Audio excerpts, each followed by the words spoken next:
Praise the Lord. கர்த்தருடைய நாமம் இந்த காலைவேளையில் மகிமைப்படுவதாக. ஒருமித்த ஆண்டவரை நோக்கி பார்க்க இந்த காலையில் கர்த்தர் தந்த கிருபைக்காய் ஆண்டவருக்கு நன்றி செலுத்துகிறேன். இந்த நாளிலும் நீதிமொழிகளின் புத்தகம் 8ஆம் அதிகாரம் அதனுடைய 34வது வார்த்தையை வாசிக்கிறேன். என் வாசல் படியில் நித்தம் விழித்திருந்து என் கதவு நிலையருகே காத்திருந்து எனக்கு செவி கொடுக்கிற மனுஷன் பாக்கியவான். ஆண்டவருடைய வாசல் படியில் தேவருடைய சந்நிதியில் காத்திருக்கிற ஒரு தேவ பிள்ளை, ஆமேன், அவனுக்கு அவர் சொல்கிறார், காத்திருக்கிறது மட்டுமல்ல, தேவனுடைய சந்நிதியில் இருக்கிறது மட்டுமல்ல, மாறாக தேவனுக்கு செவி கொடுக்கிற ஒரு தேவ பிள்ளை பாக்கியவானாக இருப்பான். யார் தேவ சந்நிதியில் கடந்து வர தேவ பிள்ளைகள், தேவனை ஏற்றுக்கொண்டவர்கள், தேவனை ஆராதிக்கிற தெய்வ பிள்ளைகள் தான் தெய்வ சந்நிதியில் வாசஸ்தலத்தில் கடந்து வருவார்கள். மற்றவர்கள் பொதுவாக தெய்வ சந்நிதியில் வருவது குறைவல்லவா, தேவனை நம்பினவர்கள் மட்டும்தான் வருவாங்க.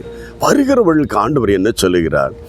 தெய்வ சந்நிதியில் அமர்ந்திருந்து எனக்கு செவி கொடுக்கிற மனிதன் பாக்கியவான்.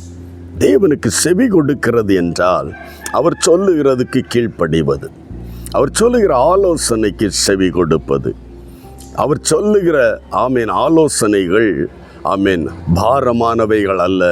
அவர் நமக்கு தருகிற ஆலோசனைகள் நம்முடைய எதிர்காலத்தை, நம்முடைய வாழ்க்கையை, நம்முடைய குடும்பத்தை ஆசீர்வதிப்பதுக்கு ஏதுவாய் ஆண்டவரே சொல்லுகிறார், பாக்கியவான்களாயிருப்பார். ஹல்லேலூயா. இந்த காலை வேளையில் ஆண்டவரை மகிமைப்படுத்துகிற தேவனுக்கு சந்நிதியில் இருக்கிற தேவனை நோக்கி பார்க்கிற என் தேவ பிள்ளையே, நீ பாக்கியவானாய், கர்த்தர் உன்னை பாக்கியவானாய் மாற்ற வேண்டுமானால் தேவனுக்கு செவி கொடு.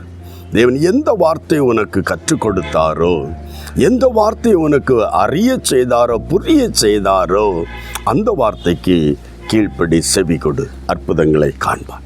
ஆண்டவருடைய கரத்தில் விட்டு கொடுப்போமா? ஒரு நிமிடம் செபிக்கலாம். நல்ல தகப்பனே, இந்த காலை வேளையில் நோடு இணைந்து செபிக்கிற எல்லா தெய்வ பிள்ளைகளையும் ஒப்பு கொடுக்கிறோம்.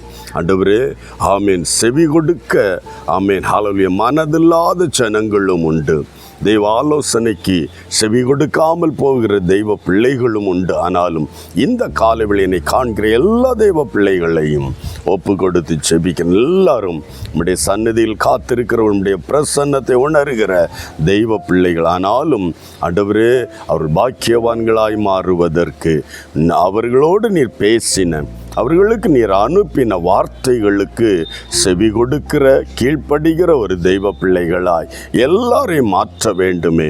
நம்முடைய பாக்கியம் இந்த பிள்ளைகள் ஒவ்வொருவர் மேலும், இந்த குடும்பம் ஒவ்வொருவர் மேலும் இறங்கி வரட்டும். கர்த்தர் பாக்கியவான் என்று சொன்னார், எல்லா காரியங்களிலும் அந்த பாக்கியமும் நன்மையும் உண்டாகுமே.